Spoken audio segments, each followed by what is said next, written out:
to a brick wall. It's very interactive. Sometimes, the thing about doing online training is now we don't have to have a mask online, so I can see your facial expressions and I can see how engaged you are.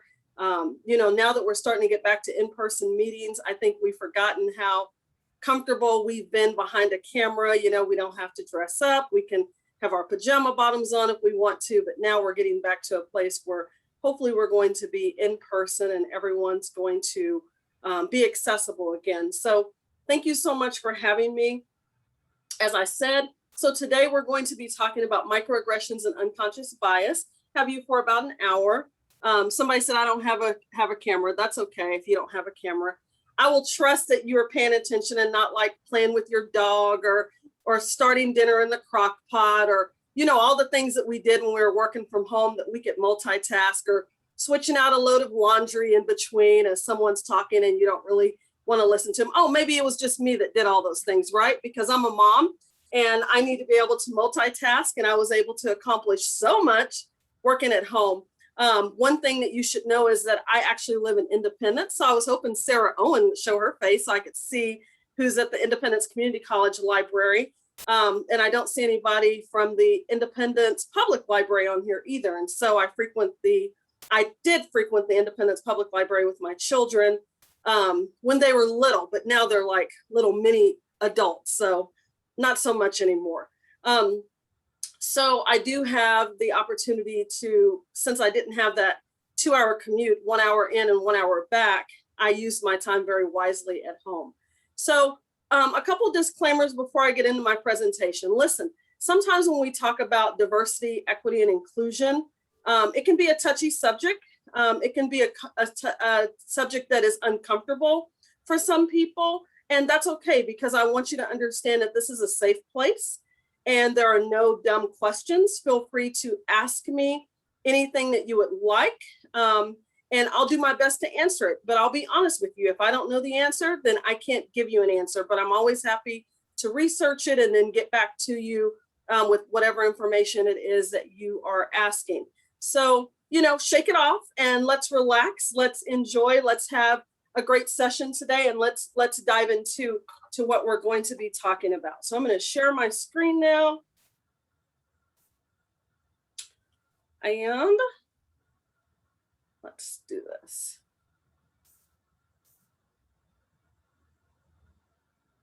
Give me 1 second.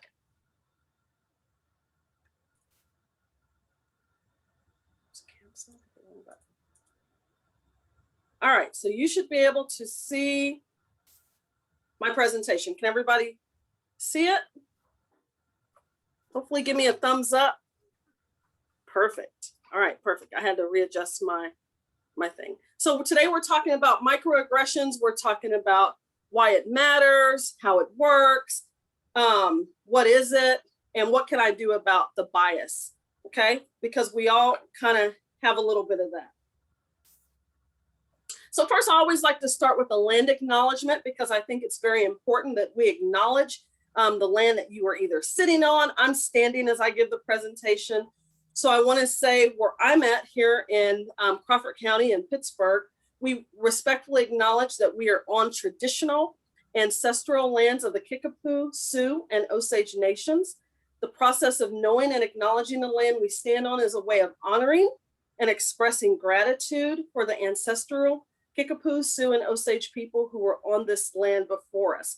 I always like to acknowledge that, because to whom much is given, much is required, and we need to honor those who came before us, who have occupied that space and have given us the ability to now occupy that space. So let me start with a quote for you by Lila Watson. And it says this: if you have come here to help me, you're wasting your time. But if you have come because your liberation is wrapped up in mine, let us work together. So as I approach the work of diversity, equity, and inclusion, I approach it from a holistic stance that we all have to work together. Nothing gets done if we isolate ourselves, if we work in silos. We must begin to collaborate. We must begin to have these courageous conversations that, like I said, sometimes may make you feel a little uncomfortable, but it's okay, because when we're uncomfortable, that's where we grow.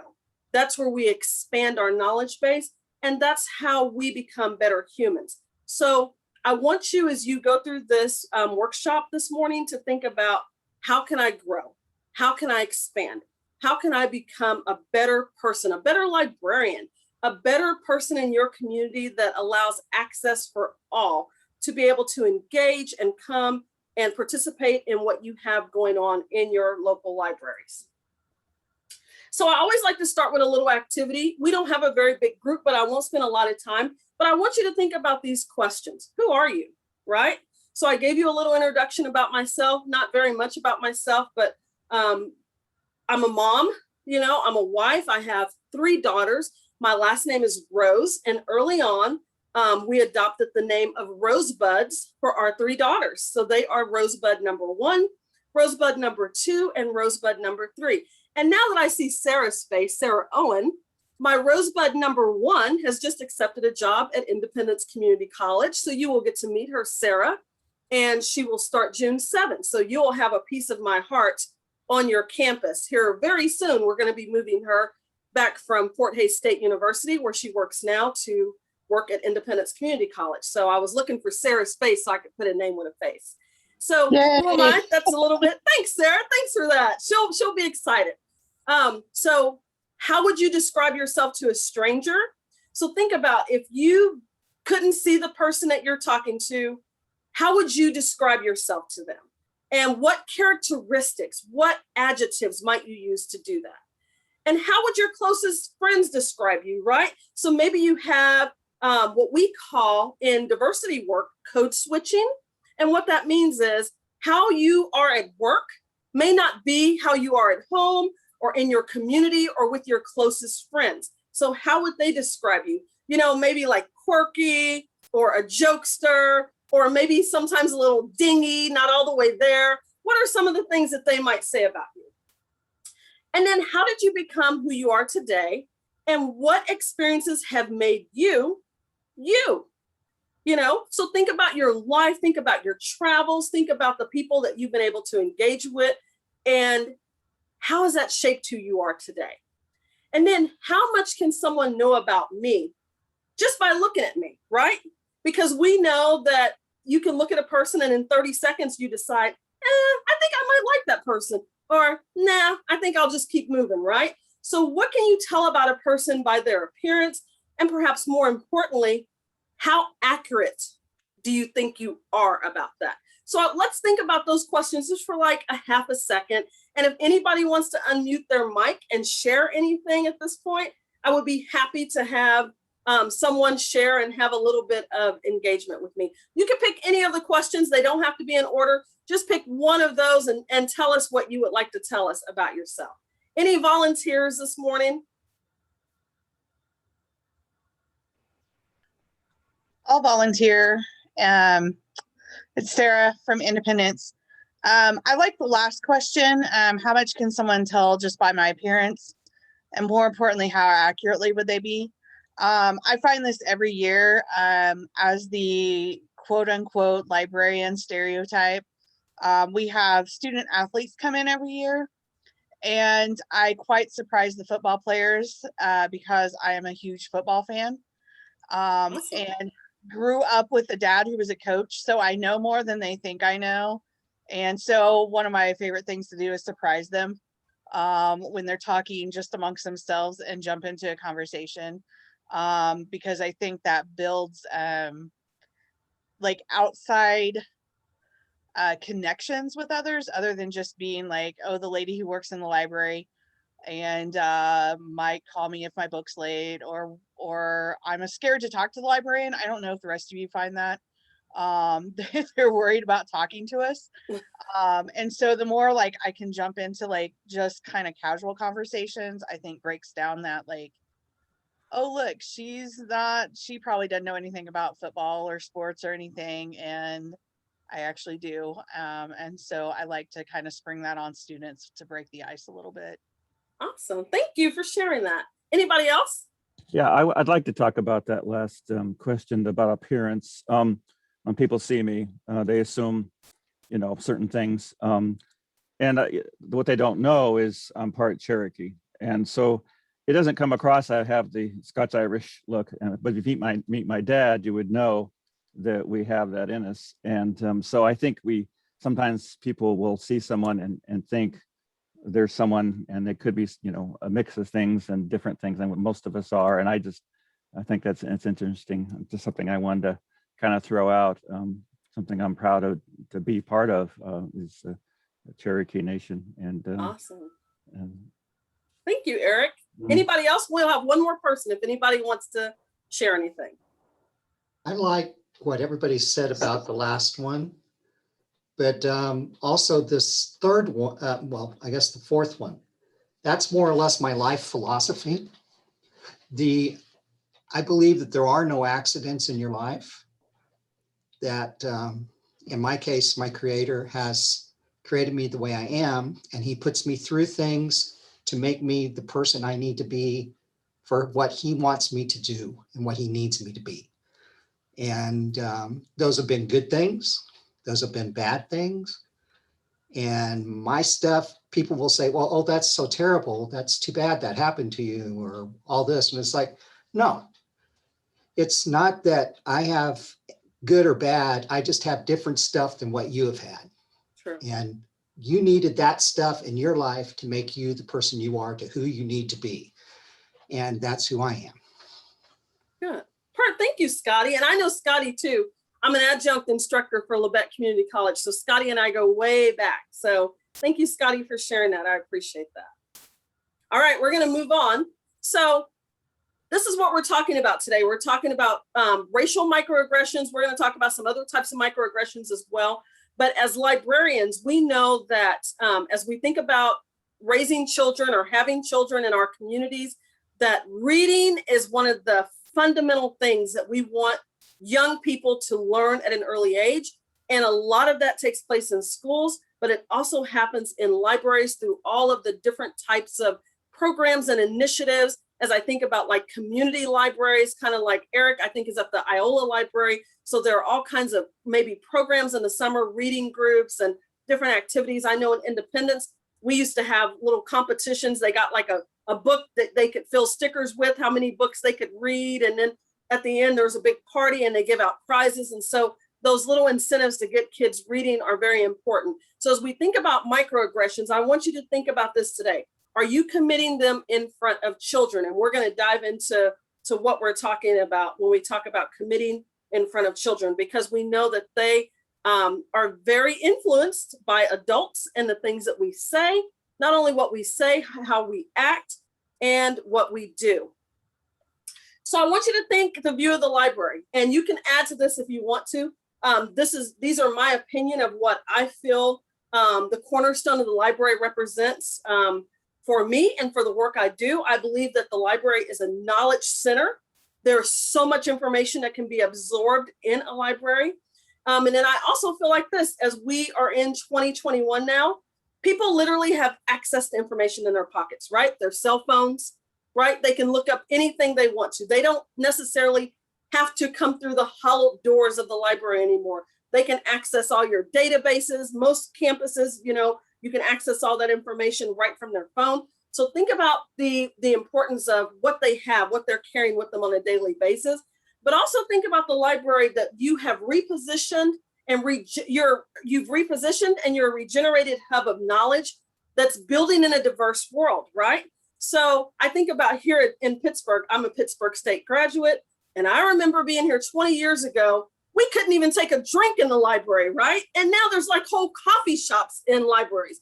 So as we continue to evolve and we continue to meet the needs of our patrons, of our clientele, of our students, there are so many different changes.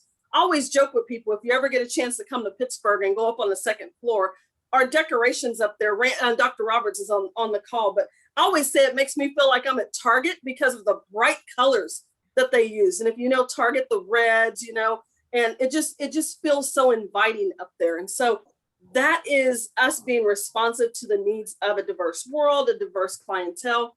And then I said, it's the perfect place for intersectionality, right? of diversity, equity, inclusion lessons to take place. The library isn't just a place anymore where we come and check out books.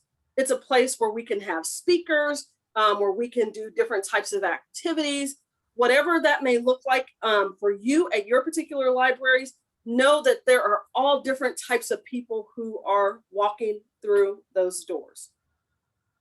Anybody want to add one that I didn't put? Anybody else, as you think of your library and you think of your surroundings, anything that I didn't add that you would think that I should add to that list? Teacher, I think there's a lot to discuss in those 4 topics, but I would say that most of us are now also very purposeful in terms of getting outside of our 4 walls. You know how for too long people believe the church is inside those 4 walls. Yeah. In the same way, the library now is out and in the world. You know, we're trying to get our librarians positioned not only in classes but in the dorms, have those kind of interactions within the dorm settings, and bring people in through programming and stuff. So boy, there's a lot in I think in those 4 points and way beyond that in terms of what we're trying to do today. Good. That's awesome. I also thought about, as you were talking, what about the community engagement piece? There's so much that you could do also with that community engagement piece as well. So thank you so much. So now I just want to show you a few examples. So we're going to talk about a little bit about microaggressions. And so these are just some pictures and some phrases that I've collected that we hear, that sometimes people don't know that when they say those, that it is a microaggression, right? So as you look at those pictures, you can see some of the things, you know, the one at the top, the girl who went in her counselor and said, I want to be a neuroscientist. That's a lofty goal, but for those of you who work at a community college, well, let's start at community college first. But what if she's able to bypass those doors and go to a 4-year? Nothing wrong with a community college, but though that's a form of microaggression, basically squashing someone else's dreams, right? And to Eric's point he talked about being Cherokee, the young girl who says, no, you're white. Our appearance may not be, you don't get to tell us what our ethnicity is or our background is just from looking at us, right? And then the other girl who it says, why do you sound white? So what does it mean to sound white, right? So is white right and everything else is wrong? So what does that mean? Because we're all in education here. So our goal is to educate young minds. And so at the end of the day, if someone comes out, you know, another one is you're very articulate. You speak very well. So what does that mean? Did you expect to have a different encounter than what you experienced? And back in the day, we used to use the word gay to mean happy. But now to say that's so gay would be derogatory, and it would be very harmful to any of our patrons, to any of our students that we work with. And then of course, but you all look alike, right? And the list could go on and on and on. So those are just a few examples of common microaggressions that are said on a daily basis that our students sometimes have to experience. I'm going to pause there. I want to show you all a short video. I'm going to stop share so I can share a different screen with you. Oops, hit the wrong button.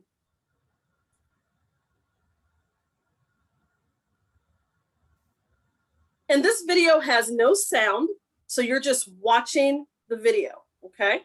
And then we're going to talk about it.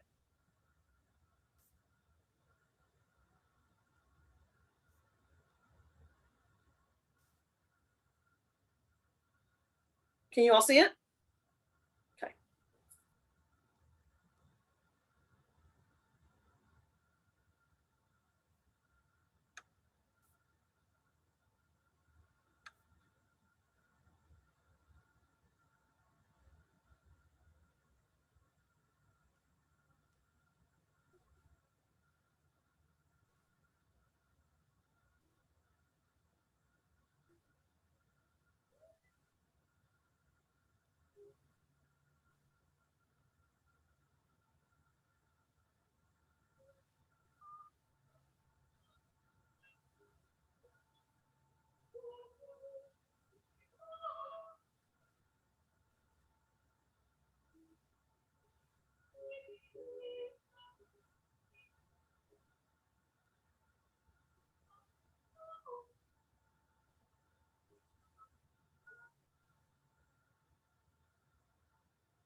Okay. Make sure I stop that. So what are your thoughts? What did you think you were going to see? I don't want to admit what I thought I was going to see. Okay. I'm- Good. Thank I you. mean, I- Thank you. Thank you for your honesty. Yeah, but I think what for me, one of the most important thing was that tiny little caption in the upper left-hand corner right at the end where it said, think for yourself. Yeah. Because we have been influenced so much by everything that we see in the media and everything that we read, and plus everything that we have experienced vicariously. It's easy for our minds to think one way and not think for yourselves. Right. Absolutely. So good. Good. So it is. The media sometimes perpetuates what we think or what we believe, right? So as you think about the patrons that are walking through your library doors, maybe they don't talk like you, maybe they don't act like you, maybe they don't even know library etiquette, right? All of those things have to be taught. But again, it's our perception. If you go back to those questions I asked at the very beginning, what is it about you that people probably assume, but they don't, what they see from your appearance? But once they get to know who you are, that assumption is usually debunked, right? So we have to take the time. We can't become frustrated. Like, gosh, I wish they would, not talk so loud, or, sometimes people haven't grown up in libraries. They don't know what the proper procedures are. So we have to take that moment to really talk to them and teach them and engage with them and help them understand that. So I want to talk a little bit. So we're talking about diversity, equity, and inclusion. We're also talking a little bit, we won't get into a lot of social justice stuff. That's another workshop for another time. But I want you to think about this, and I want you all to think about who you are and the positions that you have either on your campus or in your community. And as we talk about shared language. So one of the things we talk about is this: diversity. Ask us what first? Who's in the room? So let's look around. Look who's in this Zoom, right? Who are the people that are in leadership, that are in authority, who sit in this space with us right now? So that's diversity. So then equity asks us this: who is trying to get in the room but can't, right? And whose presence in the room is under constant threat of erasure? It's very deep. You have to think about that. So then diversity asks again, how many more of, so I want you to think of those of you who are in the position to hire, who are in the position to elevate, even if it's work study, if it's staff, if it's even your programming. Think about how many more blank, pick anything, do we have this year than last, right? And why are we even having that type of conversation instead of just bringing the very best service that we can to our patrons? And then last, equity responds. What conditions have we created that maintain certain groups as a perpetual majority here? So I want you to think about that, right? So then we ask this: inclusion says, has everyone's ideals been heard? So as you walk around your space in your library, as you think about that welcoming spot, has everyone's ideals been heard? Justice responds and says, whose ideals won't be taken as seriously because they aren't in the majority? So this makes us begin to really think outside of ourselves. It makes us think outside of our comfort zone, to really push ourselves to say, who are my clientele, number one? And then number two, who do I want to reimagine my clientele to be? Who do I want to feel welcome to come into this space, right? And then inclusion asks, is this environment safe for everyone to feel like they belong? And this goes back, you all are leaders, but what about your staff? Do they make everyone who comes in feel like they have a sense of belonging? Even in the library, You would be surprised, right? And then justice finally responds and says this: whose safety is being sacrificed and minimized to allow others to be comfortable maintaining dehumanizing views? And it is pretty deep, but you have to ask yourself that. And the reason I like to throw this slide in is because I am talking to leaders. I'm talking to people who are in authority. I'm talking to decision makers. You have the opportunity to change the climate, to change the atmosphere, to change the space in which people come in and engage. And not just your clientele, but also every time you make a hire, right? Are you actually really casting your net wide enough so that maybe you have an opportunity to bring in different types of people to work even within your library system? So microaggressions, we'll talk a little bit about racial microaggressions. They're brief, commonplace statements or actions. They can be intentional or they can be unintentional, kind of like the slide I showed you with the pictures. So they communicate slights, insults, and can be harmful or and have an unpleasant impact on the person that is experiencing those. So how do they work? You can do it verbally. You know, we already said that. You speak good English, right? Non-verbally, clutching your purse more tightly when you see someone coming. What about environmentally, right? The Confederate flag. We know that there's been a lot of talk about the Confederate flag here lately, right? And then also using American Indian mascots. A lot of campuses have switched, not campuses, I'm sorry, but a lot of high schools and school districts have removed those mascots and changed them to something else. So those communications are usually outside the level of conscious awareness of perpetrators. They don't think anything's wrong with it, right? I've seen lots of discussions about why people feel the way they do about the Confederate flag, and conversely, why those who are against the Confederate flag feel the way that they do. And so that's where you have what we call that courageous conversation, where we don't shy away from that conversation, but we need to have that conversation so both sides understand what the other has to say. But then at the end of it, we need to be able to agree to disagree, but still have respect for one another and the way that they believe, the way that they were brought up. It's not our job to try and change someone's mind, but hopefully through experiences, both shared and maybe individual, people will begin to be enlightened and find out for themselves the true meaning of what some of those symbols actually mean. So why does it matter? Why did Eric ask me to come today? Why are we talking about this? Why is it important for you in the space that you're in? This happens all the time, right? These microaggressions, they're constant, they're continuous, and they're cumulative to their targets, right? Even if your statements are intended to be positive, they can have a negative impact when they continue to be piled on top of others, right? Students report, they feel this, you know, when they're in classes sometimes, they feel it just walking within the community or engaging with those in leadership positions.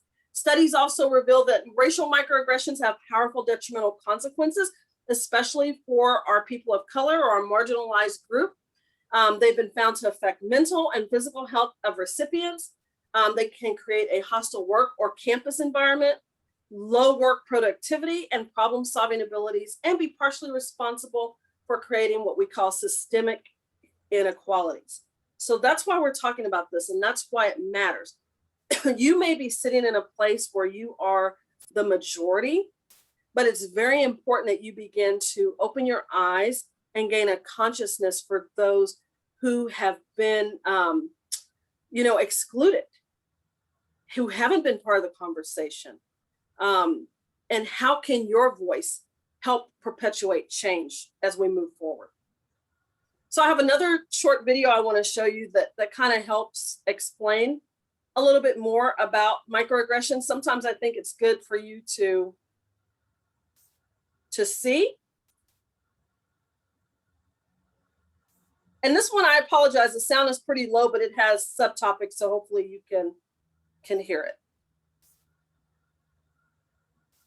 For people who still don't think that microaggressions are a problem, you're well spoken. Well, just imagine, instead of being a stupid comment, a microaggression is a mosquito bite. It's a compliment.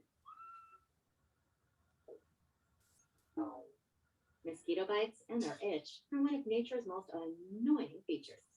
But if you're only bitten every once in a while, where are you really from? Cleveland. Sure, it's annoying, but it's not that big a deal. The problem is that some people get bitten by mosquitoes a lot more than other people. I mean, a lot more. Whether it's on a date, Oh, your English is so good. excuse me, going grocery shopping. Everything happens for a reason. That's my name. Commuting to work, So when are you gonna have a baby? watching TV, We have to keep the Redskins name. Part of our culture and history. or just walking down the street with your partner. I couldn't even tell you were gay. Mosquitoes seem to pop up everywhere. Do you know John? He's like, I live here too. And getting bit by mosquitoes every goddamn day, Touch your hair. multiple times a day, is fucking annoying. That makes you want to go ballistic on those mosquitoes, which seems like a huge overreaction to people who only get bit every once in a while. It's just a mosquito bite. Who cares? Just another angry black one. Of course, beyond just being annoying, some mosquitoes carry truly threatening diseases that can mess up your life for years. Astrophysics? Maybe you should try this challenging major. And other mosquitoes carry strains that can even kill you. Looked like he was up to trouble. Okay, I felt the right. So next time you think someone's overreacting, just remember, some people experience mosquito bites all the time. You're so exotic. Wow. And by mosquito bites, we mean microaggressions.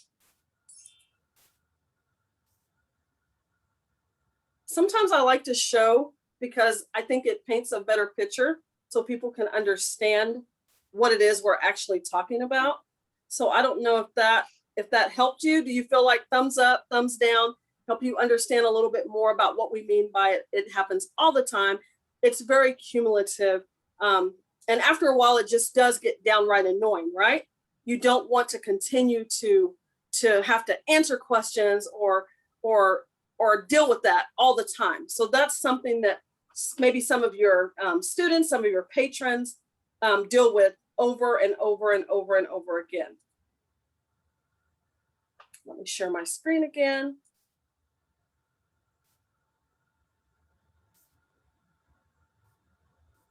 All right. So how do we address those? Does anyone have any questions first before I go on? All right. If you do, just raise your hand and we'll get to you. Addressing microaggressions. So why are we here today? Number one, the goal is education, right? It's not about winning or making anyone feel bad or wrong. So we just want to use this space as a place to educate and help people understand how sometimes the words they say or the actions that they exhibit are a microaggression. Sometimes people didn't even know. Like when I started doing workshops, people were like, I don't even know what a microaggression is. But once we started talking about it, people were very honest. They're like, oh my God, I do that every day. I didn't even realize that was harmful to people, right? So it's also a good idea to stay away from being sarcastic, snide, mocking, or arrogant, even though it can be very tempting. I always say, okay, somebody in the room has to be the adult, so it may as well be you, right? And then focus on the event, not the behavior. So we have to think about, by directing the conversation to the behavior, event, or comment, you decrease the likelihood of defensiveness, right? So I'll use myself as an example. My hair, right? People will be like, oh my God, your hair is so pretty. Even yesterday, I was downtown Pittsburgh with one of my girlfriends at lunch, and this guy came up to us and he's like, oh my God, I love your hair. And he reached his hand out like he wanted to touch it, and I backed up, right? So I'm not an animal. I don't want to be petted. You don't need to touch my hair. It's kind of like a pregnant woman. If you don't know that person, you can't just come up and rub their tummy. Same thing. So instead of being defensive, I just kind of backed away from him a little bit. And I was like, oh yeah, thank you so much. But yeah, I don't let people touch my hair. He said, oh, no problem. And he's like, and then and then it was a fun conversation about how long did it take to get your hair like that? And it ended up being very lighthearted. So you don't have to be defensive. You just have to be able to engage in a conversation and make people understand that type of behavior is not acceptable. Think about if somebody I'll use Scotty because I know him. He's bald headed. If I came up and rubbed the top of his head, he would not like that. He's not a genie in a bottle. Nothing magic is going to come out and happen for me, right? So he would be offended by that. So you have to ask people, well, the texture looks so interesting. Can I touch it? You can't just come up and do that to someone. So that's a great example. And then, of course, I just said, use yourself as an example. None of us were born with the knowledge that we now have about equity and diversity. So talk about your own stories and how you've unlearned certain hurtful, inaccurate, and misleading information, right? And I always tell our students this as freshmen. I said, this is a period of self-actualization for you. For 18 years, you've hopefully lived with your parents, your guardians, whatever that may look like for you. So you've learned some behaviors. So now as freshmen, this becomes a professional orientation for the rest of your life. And maybe things that you thought were correct, you're learning now are very, very hurtful, okay, to other people, or you learned inaccurate information, right? We know that those of us who are fortunate enough to have international students on our campus, when they come to Kansas, what do they think? Yellow brick roads, right? Dorothy, farms everywhere, tornadoes. Tornadoes are true, but you know, some of the other may not be. So how do we begin to think about unlearning that? And don't be afraid to use yourself in that conversation as you begin to unpack some of those things, just for your colleagues, for your friends, or even in small student groups.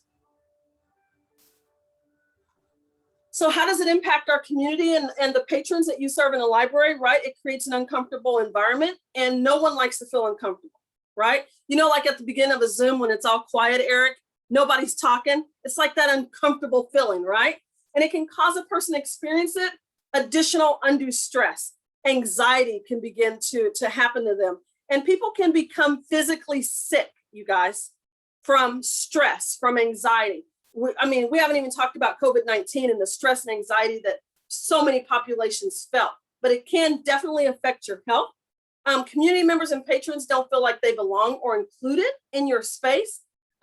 Depression happens, and of course, suicidal ideation. So all of those are things that you need to be thinking about and how they impact. Sometimes people won't feel comfortable talking to you about any of these. I really believe you have to form a relationship. Sometimes it's not possible for every single person in the room that you would have that relationship with, but I think it's also very important that you at least try and cultivate those relationships so you can build that with your student population, right? Because everyone wants someone who they can come to and say, you know what, I'm feeling really sad today. I'm feeling really depressed today. Well, what can I do to help, right? How can I help you? How can we solve this together? Nobody wants to feel isolated or go through it alone. So as you think about your position, right? I like that Eric asked me at the beginning, how do you pronounce my name? A lot of times when I go places, I can see people and they're getting ready to struggle with saying Deetra. So I'm like, just call me Mrs. Rose, right? So mispronouncing a name. But if you continually do that over and over, I remember when I was young in my career, like over 20 years ago, I had a boss. He never said my name right.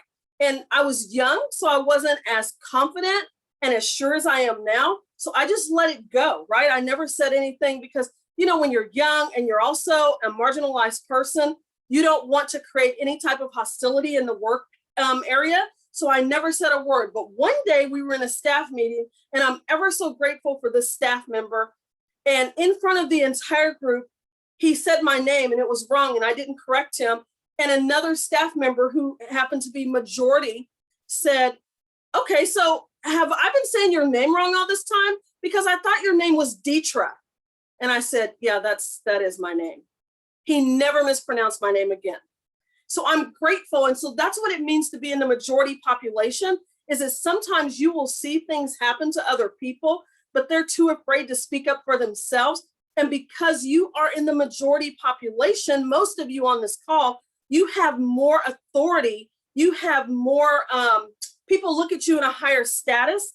So you have a voice that you can correct that behavior. So listen, I'd worked for him for 5 years, guys, and he mispronounced my name.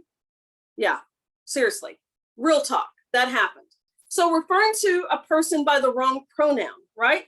We're very fortunate here that we have some mechanisms in place that, depending on what a student would like to be referred to, we can help them correct that. But sometimes other people don't want to acknowledge that, right? So make sure that you're a person who's acknowledging. If that person goes by, if my name is Deetra and I decide tomorrow that I want to be Derek and I cut these braids off, then, and if I go through the process, then now my name is Derek Rose, right? So referring to a person by the wrong pronoun is very hurtful, and it is a form of microaggression. Paying special attention to one gender over the other. Think about this in hiring. Think about this in the services that you provide to your clients that come in. How do you make sure that everyone is being treated fairly and equitably? And then choosing a majority population and ignoring our historically excluded populations.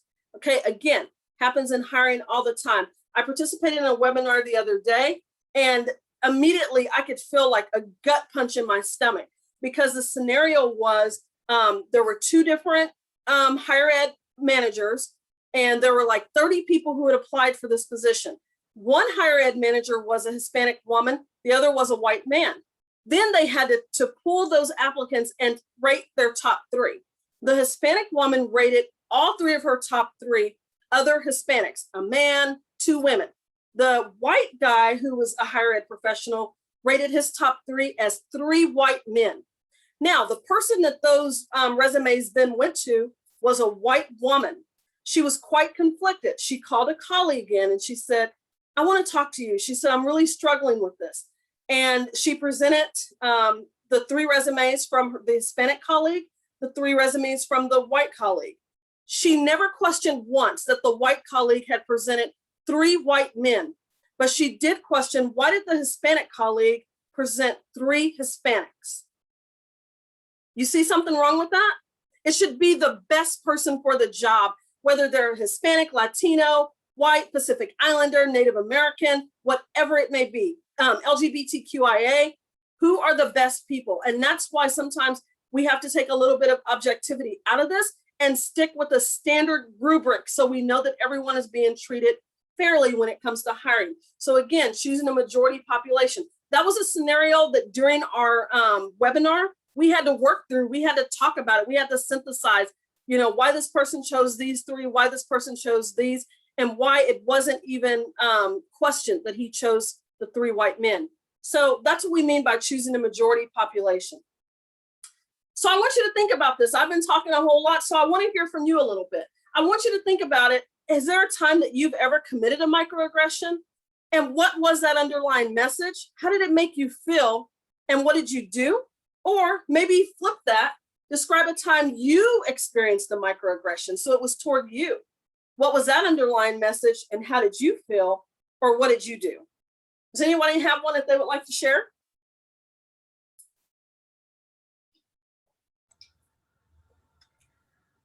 We had a transgender instructor that I had known for a long time as one gender, and then the gender changed. And so it was very difficult for me to use the right pronouns, or to remember to use the right pronoun. I mean, I was trying to be really thoughtful, but I did slip up a couple times. And so I always apologized for that. And they were very gracious about it. But yeah, it was difficult, and I was very embarrassed by it. It's good that you apologized. Anybody else?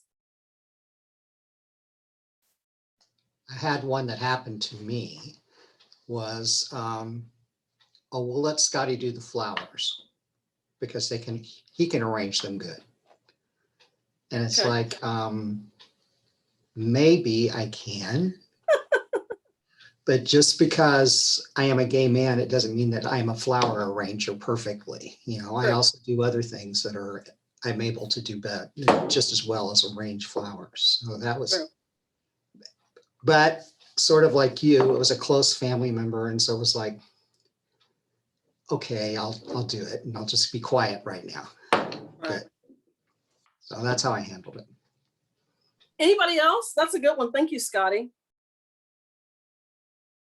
Sometimes we don't know how to react, right? So like I gave my example, I didn't know how to approach my boss, even though I'd said my name over and over again. So it makes you feel very uncomfortable.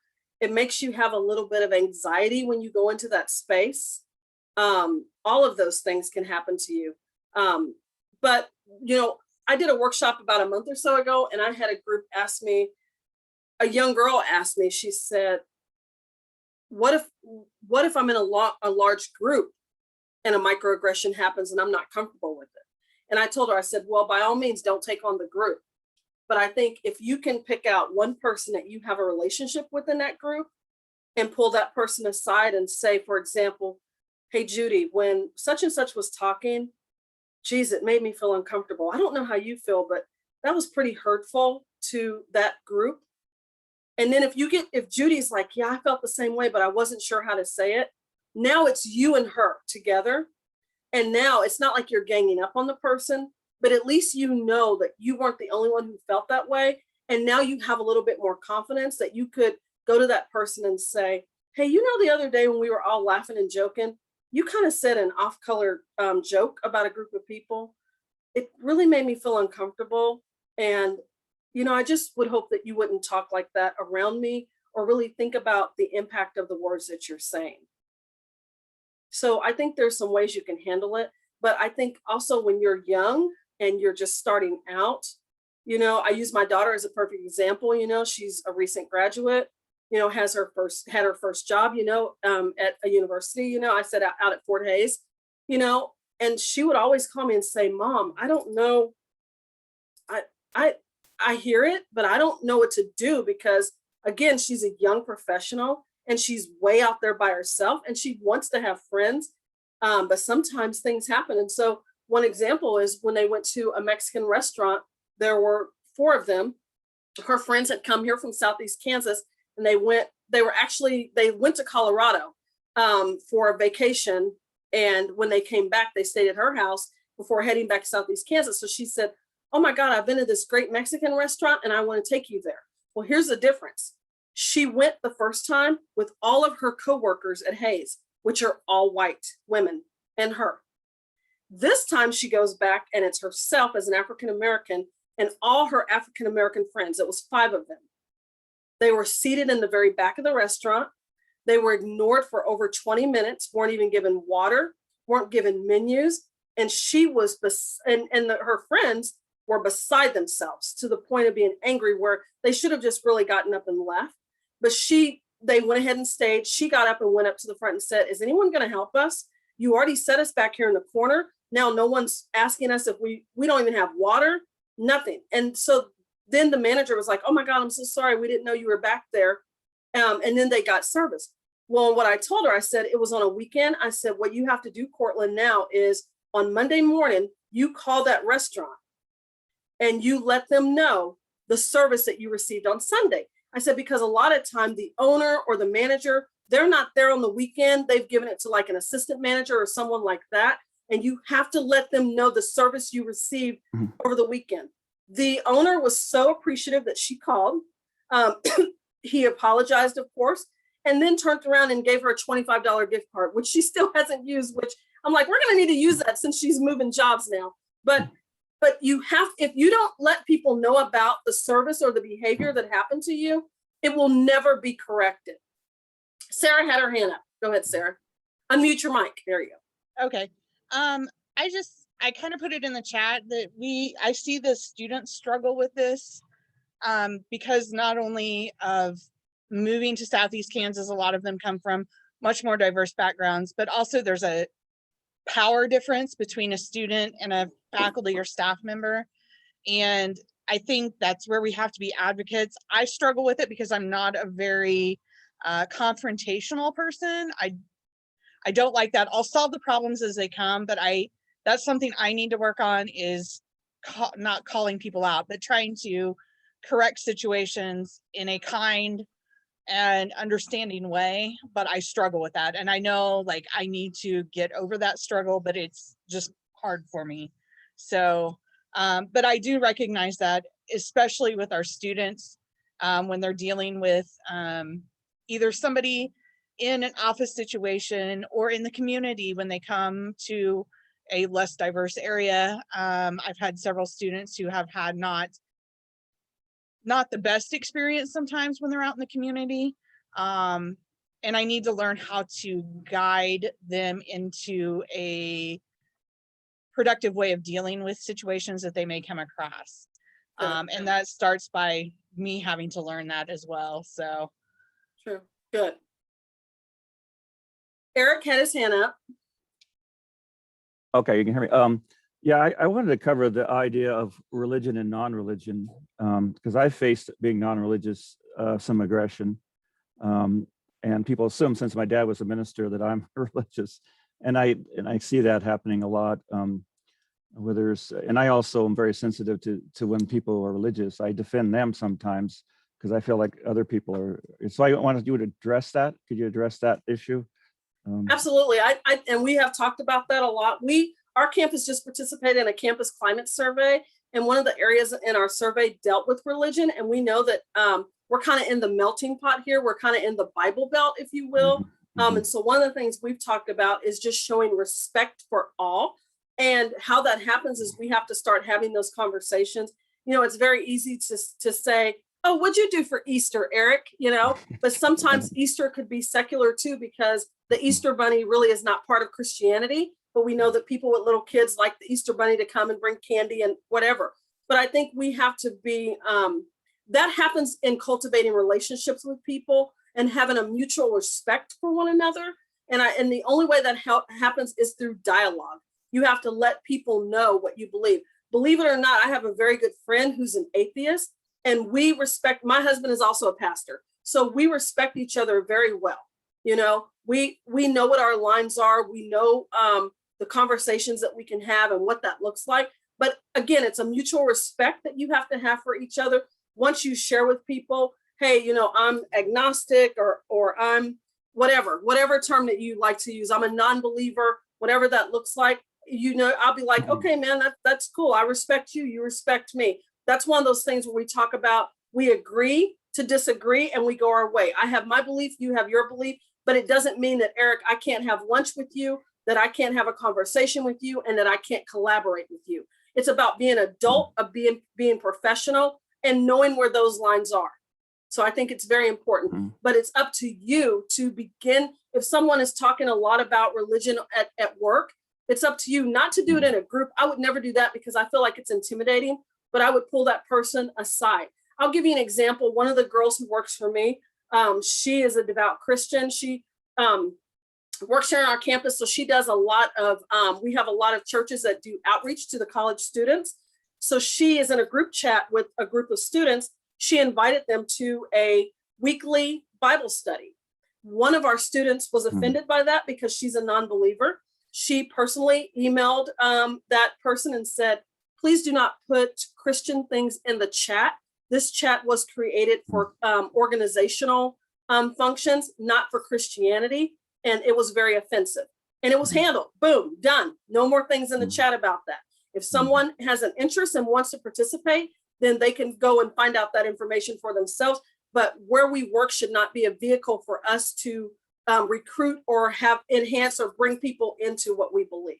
So I think you have to handle it on an individual basis. And Eric, do I really just have 5 minutes left? No, actually we can go to 11:30 if you want to. Oh, okay, good. I was getting nervous, but if anybody has to go, they can. I was like, oh my God, I'm getting nervous. I'm not done yet. We actually have the room all day, so. Okay, well, I won't keep you all day because, you know, you'll get tired of hearing me. But that's what I believe. That, you know, that's the way I approach it. And that's what I encourage people to do is at the end of the day, guys, it's about our hearts and it's about the respect that we have for one another. I mean, that respect is a big span, right? It even goes into, it's every facet of our life. Think about child rearing, right? The way we raise our kids may not be the way you raise your kids, right?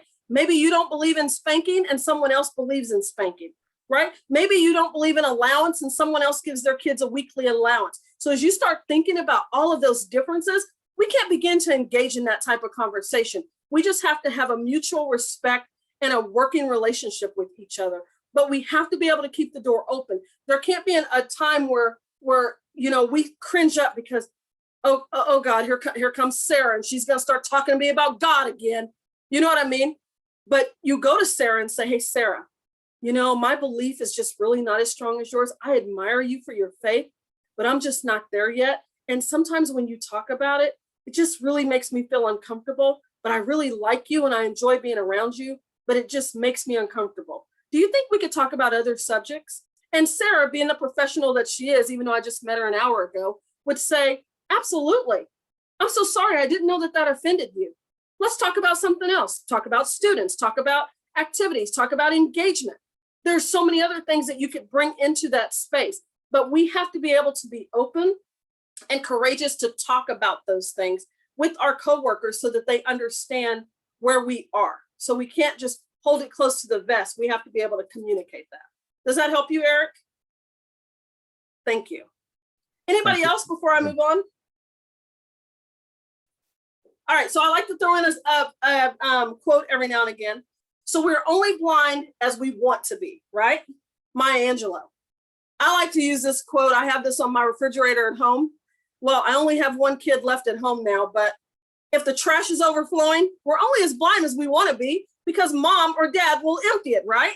So it goes with everything in life. So we can decide that, well, that doesn't really concern me. Kind of like Sarah's example of sometimes helping students navigate going into the community of independence versus being safe and on campus, right? And what those interactions look like. So what does that mean? It means that someone should be having conversations with community members saying, hey, we're getting ready to get an influx of students that are coming from all different walks of life. And we need to make sure that we are representing what being welcoming, helping them acclimate to this new area. So we're only as blind as we want to be. We can decide that, yeah, that doesn't affect me. I'm not getting involved. But we should all want to be a part of the solution and not continue to perpetuate the problem. So a little bit about unconscious bias, right? So we talked about microaggressions. So now we move a little bit into unconscious bias. Social stereotypes about certain groups of people that individuals form outside their own conscious awareness. So everyone has this, right? We all have some type of unconscious beliefs about various social and identity groups. These biases stem from our tendency to organize social worlds by categories, right? Think about your friend group. Think about the people that you hang out with, right? Yesterday, I was thinking about it, and I'll be careful since, you know, Dr. Roberts works here too.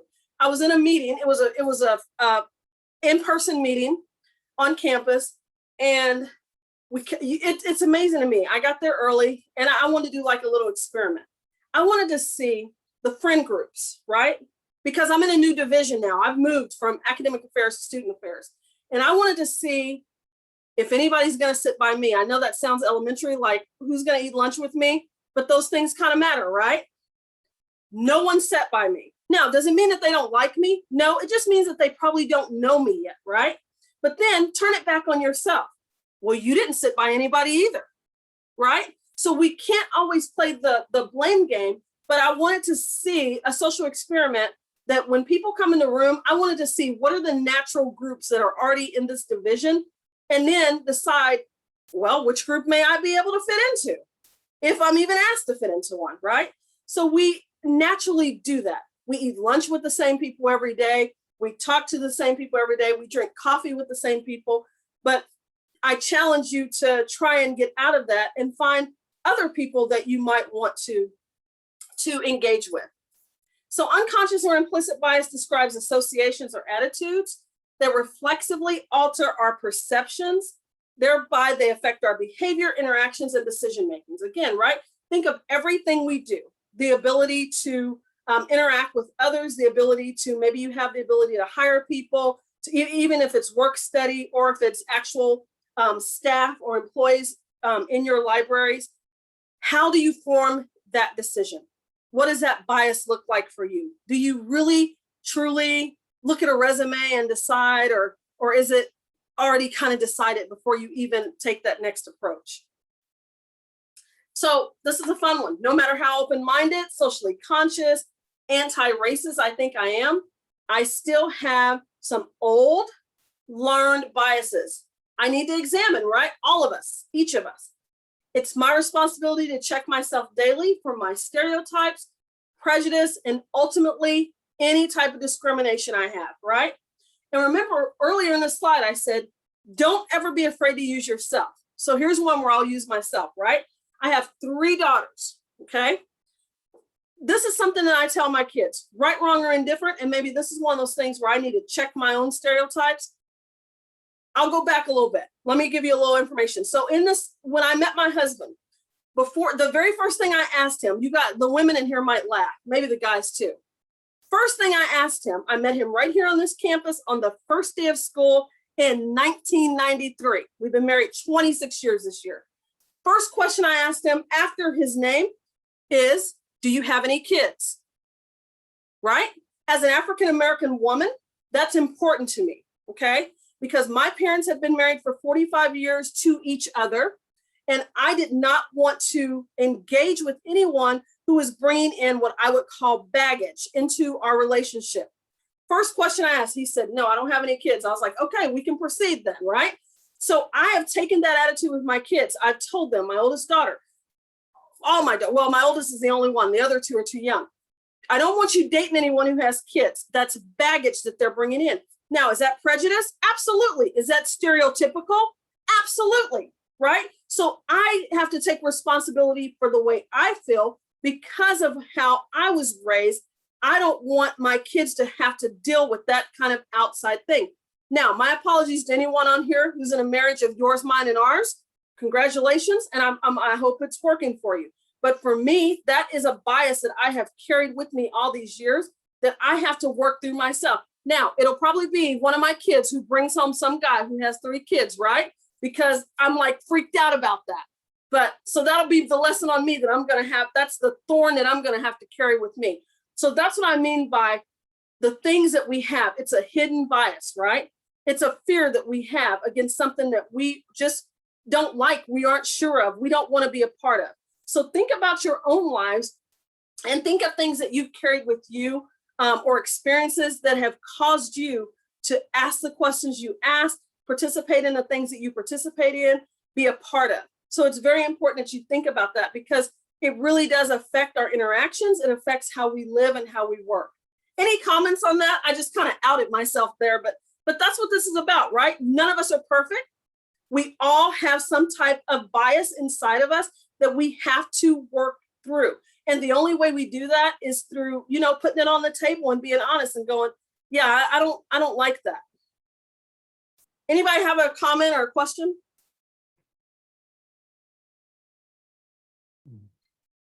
No one? Okay, Eric, I saw you were unmuted. I thought you were going to say something. Well, I was just being prepared.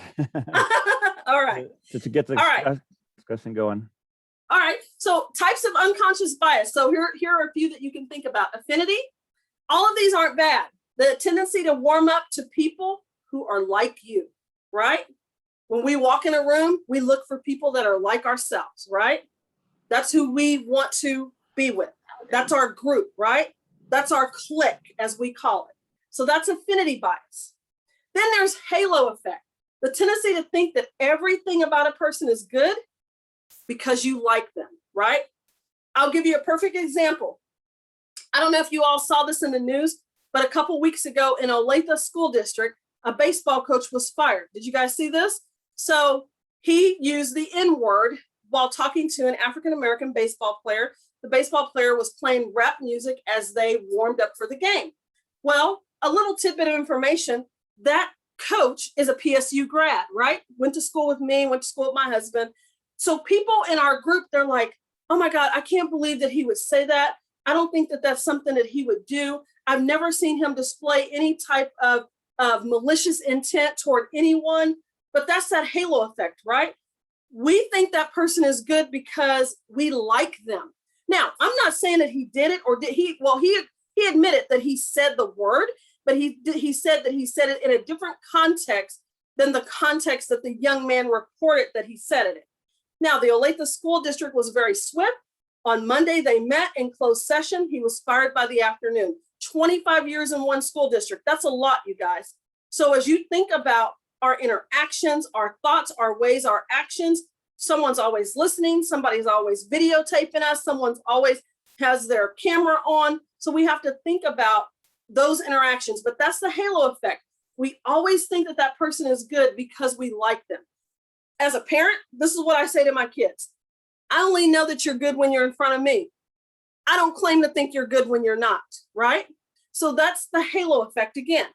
But what about perception bias? The tendency to believe one thing about a group of people based on, hey, this is me, right? Stereotypes and assumptions, making it impossible to be objective about individuals.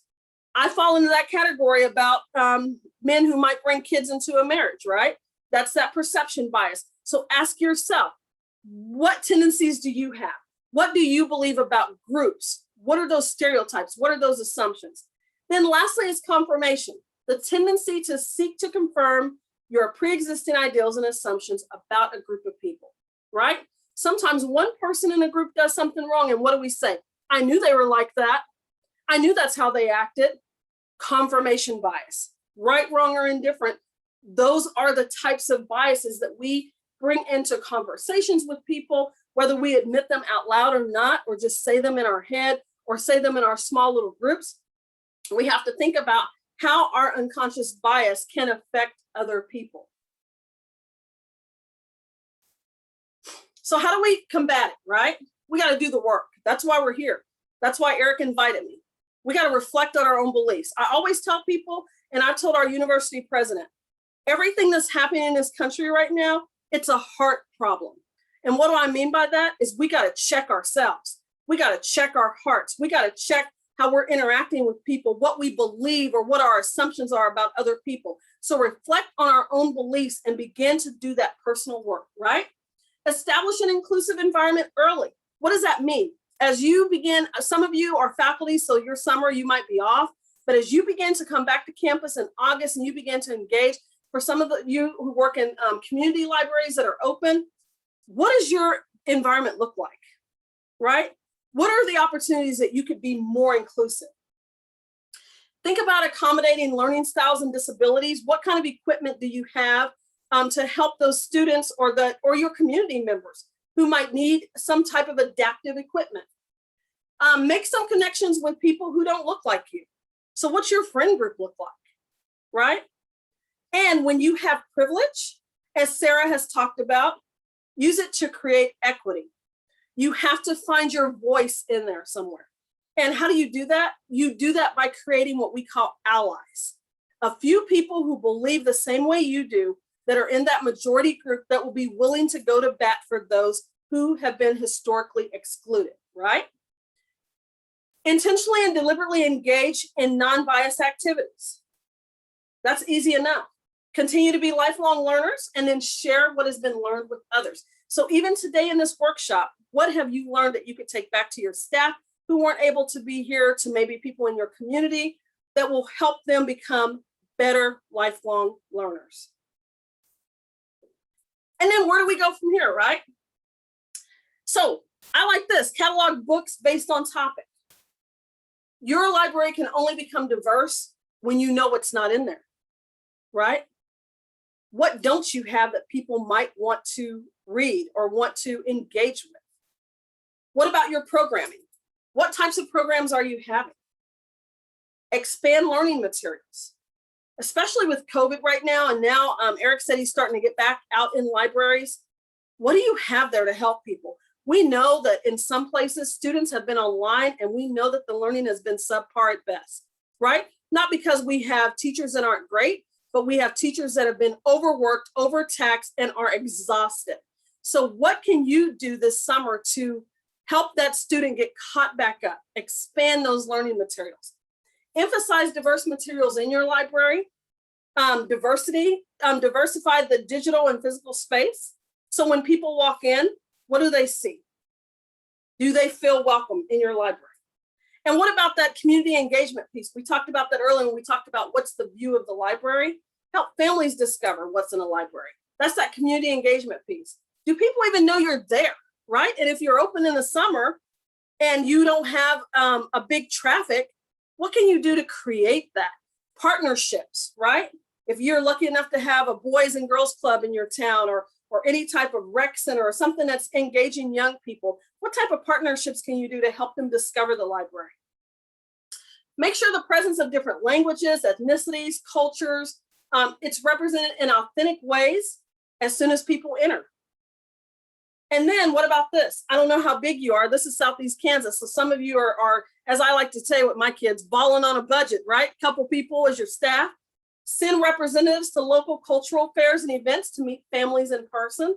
You know, and I'll brag on Independence Public Libraries. They're great at this. They're everywhere, guys, in our community. They set up booths. Brandon and Nancy, they're everywhere in our community, making sure that they're handing out information and getting people involved. Consider forming a committee of diverse parents who use the library regularly and ask them to serve as ambassadors in their neighborhoods so they can spread the word about the wealth of resources in the library that has different languages and different cultures. And then for those of you who have summer reading programs, because I know a lot of libraries do summer reading, how about inviting families that don't speak English to read a book in their native language, right? Because we know that the fastest growing population in the US is Hispanic and Latino.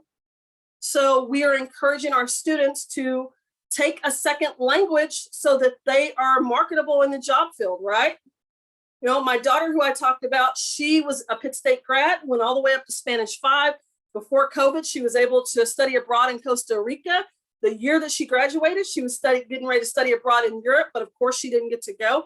But when she went to Costa Rica, what did she say? Oh my God, Mom, everybody spoke English and you made me take all those years of Spanish.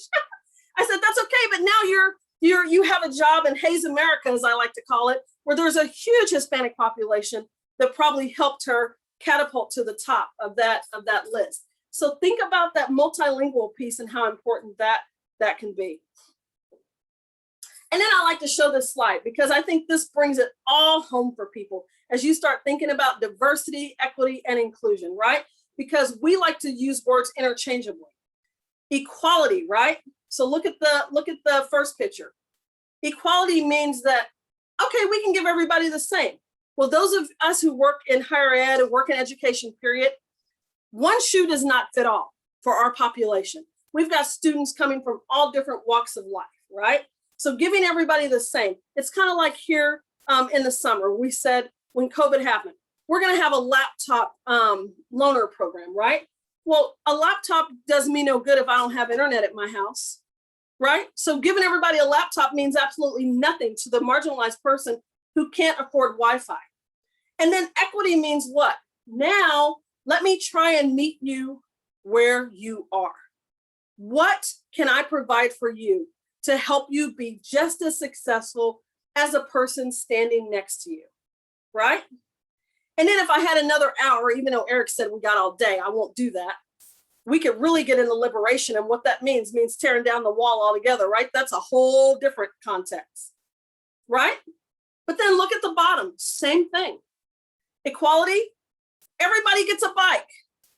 Well, everybody's not the same. Everybody's not the same height, the same weight, have the same ability level, but equity means meeting people where they are. So if you take nothing else away from this, I want you to think about in your position of leadership, how can I meet my patrons where they are?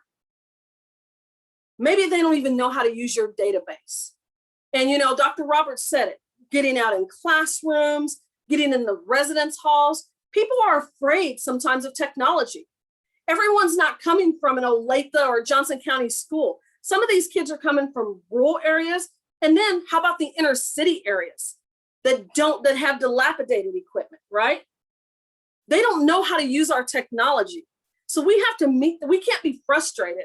We have to be able to walk them through so we can meet them where they are so that then they are able to have success and be able to move on to the next level. So I want you to think about meeting students where they are, meeting your patrons where they are. How can you do that? And then I like to throw this in, right? It's people we're raising. I always say it now as I'm getting older, and I don't even really feel like I'm that old, but my body is starting to betray me a little bit. My middle daughter is in nursing. She goes to ICC too, Sarah. You might see her around. She's doing pre-nursing there. But here's the thing. Those are the people that are going to take care of us one day, guys. So we better treat them well, and we better equip them to understand the complexities of life as they are happening now. So that's it. We're raising little people who are going to go out in this world and hopefully make it great for all of us. But we can't lose sight of our role and our responsibility and how we engage with the people that we have opportunities to engage with on a daily basis. So as I end, I'll take some questions here in a minute, but here are 3 things I want you to think about.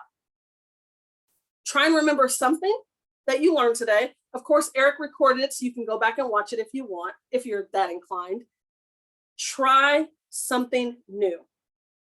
Do something you've never done before. It might seem crazy to you, but do it anyway. Try something new. And then lastly, share something that you learned today. Maybe you came and you said, yeah, there's a webinar, there's a Zoom on diversity, or there's, Eric said there's no credit for this today. It was just you came on your own free will. But I hope that I didn't waste an hour of your time. So in that, I hope that you would go away and share something that you learned from this, that you will be able to apply as you either go off into the sunset for summer break or have your library open in the summer and begin to mingle with your students and with your patrons and people who may not look like you, who don't come from the same walk of life as you, and begin to make that connection with them. All right, any questions for me? Somebody was asking about, you're going to share the slides, but this is on the recording, so I guess that's Yeah. the same. Or you could send them to me. I can email my slides to Eric, and then Yeah. he can, because he has probably everyone who signed up somewhere, right, Eric, maybe? Not, I didn't write them all down, but Okay. just contact me. Yeah, email Eric if you want the slides. I'll send them to him, and then you can email him and he'll be able to parse those out to you all. Any other questions? I'd like to talk to you a minute when we're done with this, if you could, Deetra. Okay, I don't want to waste other people's time, what I'm gonna talk to you about. okay. Anyone else? Is that Neosho County up in the corner? Yes? It's Todd. Who is that from Neosho County? Unmute your mic. Who are you? I was trying to see who it was. Oh, okay. Talking to me? Yes. Yes, Todd Knispel is my name. Hi, Todd. My husband works at Neosho County Community College. Michael Rose, Educational Talent Search. You may Okay. not see him. His office is off campus. Yeah, but- he's in Oklahoma a lot more than he is. Yes, he is. Yes. He spends a lot of time in Oklahoma. Okay, yeah, I know. Yeah, I've talked to him a few times. There you go. All right. I always like to make connections with people. If I see you or know you, I think it builds that relationship piece. So awesome. Well, thank you all for being here today. If Eric, any questions, any parting? No, just want to remind people at 1 o'clock, we have the panel discussion. All right. And so hopefully you have a good lunch and then come back to join us again. Thank you guys. Thank you so much for Thanks so having much. me. Thanks so Thank you, much. Deetra. Great. Thank you. All right, Sarah, I'll stay on and talk to you. Okay,